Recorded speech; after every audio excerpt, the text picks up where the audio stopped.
Today I'm going to be filming this soft, light and glowing yet very glamorous makeup look, which is great for any sort of special occasion this spring and summer and ideal for a bride.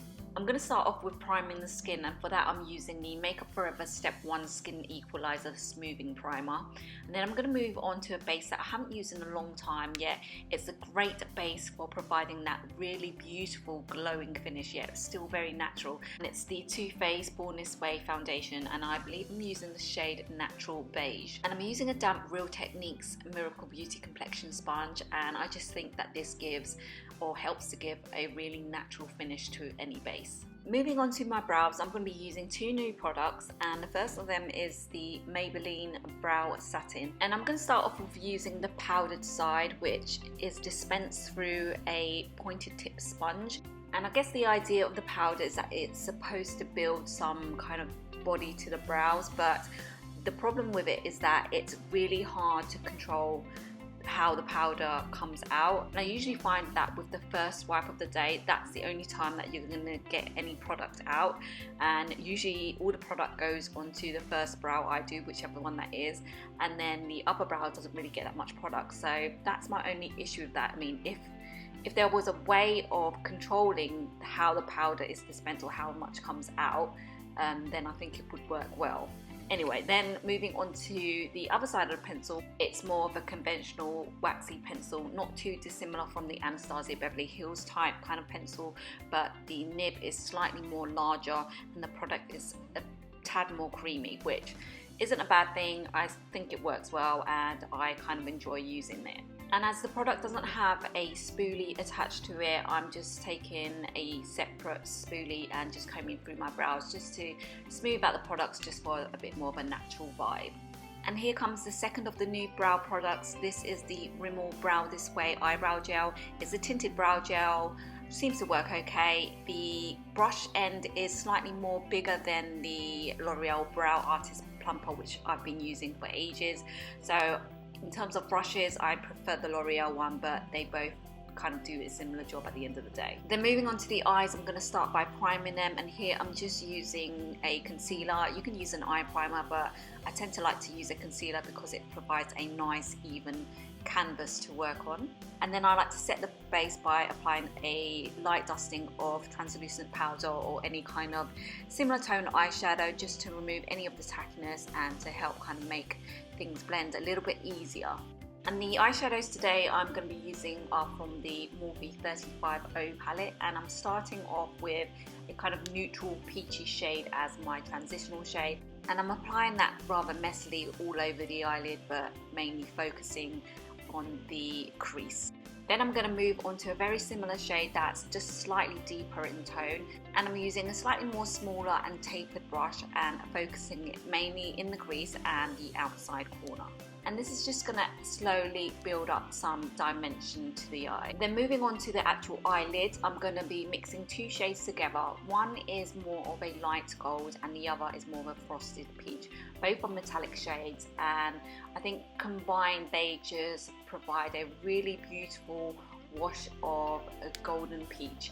And I think it's a really great colour for kind of spring and summer. Then to add a touch more warmth to the eye, I'm going to go in with a metallic kind of a burnt orangey red shade, and I'm just going to apply that to the outer third of the lid and making sure not to take that above the crease. Then to ensure that there's a bit more of a seamless transition between the two shades on the lid, I'm going to take a brush and just kind of blend the two in the middle. That way there are no harsh lines and you can't really see where one colour starts and the other ends. Then to add a touch of smokiness to this look, I'm going to go into this medium to dark metallic brown, and using a pencil brush, I'm going to apply that to the very outer corners of the eye and taking it through the crease about a third of the way across. And to make sure that everything remains seamless, I'm going to take the same brush that I used to apply the transition shades and just smooth out any harsh edges from that dark metallic brown. And typically with all that blending, sometimes you do lose the intensity of the colours that you've already got on the eyelid, so I like to go in and reapply the shadow where I need it to kind of bring back the colour. But then to define the lash line, I'm going to go in with Urban Decay's 24/7 Glide On Eye Pencil in the shade Perversion, which is a black, and I'm going to start to line the lashes, but not kind of winging it out or anything. I'm going to use the pencil also to tightline my top waterline as well. Then going in with the same medium to dark metallic brown, I'm going to smoke out that black eye pencil, and I love this effect. I'm obsessed with doing it now. I much prefer a smokier lash line to a defined lash line nowadays. I just find it a little bit more sexy, a bit more pretty. You can really amp it up or you can dial it down, just depending on your mood. Then I like to go back in with the eye pencil and redefine the lash line, but keeping the pencil really tight to that lash line. Then I'm going to apply a quick coat of mascara using the L'Oreal False Lash Telescopic Waterproof Mascara before going in with some false lashes. These are from Manicare Glam. Then moving on to covering up my under eye bags, I'm going to be mixing 2 shades of the Tarte Shape Tape Contour Concealer in the shade Light Medium Honey and Medium. One's too light, one's too dark, so I'll have to mix them both to get the best of both worlds. They dry really matte, so I don't need to set with a powder, which I would normally do, and plus I've been finding that my under eye's been looking quite dry of recent, so I don't really want to enhance that. Then going back to the eyes, I'm going to mix the 2 metallic shades, the light gold and the frosted peach, and apply that right away along the bottom lash line. Then mix in the kind of burnt orangey red shade with the medium to dark metallic brown. I'm going to apply that to the outer third of the lash line. Then to add a little bit of smokiness, I'm taking the 24/7 Glide On eye pencil in the shade Demolition, which is a dark matte brown, and I'm going to apply that to the outer third of the bottom lash line. And then taking a pencil brush, I'm just going to blend that in and create a bit of a smoky effect. I don't like to take a dark eye pencil right the way across the lash line because I find that it closes up my eyes, but I do like to have that smoky effect, which is why I kind of tend to apply it to the outer third to outer half of my bottom lash line. Then I'm going to apply some of the MAC Extended Play Gigablack Lash Mascara to my bottom lashes. Then taking the Mercier Translucent Setting Powder, I'm just going to dust that all over the face to set the base. Then I realised I missed out a tiny spot on my forehead, so I'm doing a bit of last minute pinpoint concealing using the Tarte Shape Tape Contour Concealer in the darker shade, and then just trying to pat that product in before dabbing a bit of loose powder on it. Now here's a rediscovery, a product I've not used in such a long time. It's the Benefit Hoola Bronzer. It's a completely matte bronzer, which I prefer, and it's got quite a neutral to cool undertone, so it's great for contouring as well. And as you can see, I'm taking that across the cheeks, but up along the hairline and also along my jawline. Then to add a little bit more definition and much more of a sharper chiseled cheek,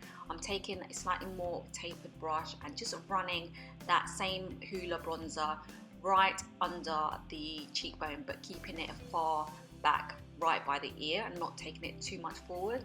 And this is just going to emphasize the bone structure. And then something I only really do if I've got a special occasion or an event to go to is a little bit of contouring for my nose. So I'm going to run a bit of that Hoola bronzer down the length of my nose and right under the round bit as well, and make sure to blend it out so that it looks smooth, seamless, and as natural as possible. Then to add a bit of glow factor to the look, I'm using the Becca Shimmering Skin Perfector pressed in Champagne Pot. This is from the Jaclyn Hills Base Palette, which was a limited edition, but you can get the highlighter as a separate standalone product. And as you can see, I'm applying that on or above the cheekbone area and applying it in kind of circular motions so that there are no kind of rigid harsh lines, and I like to take it up to the brow bone and extend it above the arch of the brow as well.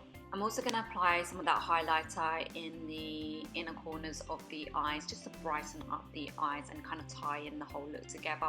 And I'm taking a little bit in the center of the eyelids, making sure just to focus it in the center, and this will really look pretty when the light catches it and really kind of enhance the overall eye look. And I'm taking a tiny amount and applying it right under the arch of the brow, but making sure to blend away any excess product. You only want a tiny bit of a sheen there, nothing too strong because you don't want to kind of date the whole look. Then going in with Becca's Luminous blush in the shade Rose Spritz, I'm going to apply that to the apples of my cheeks.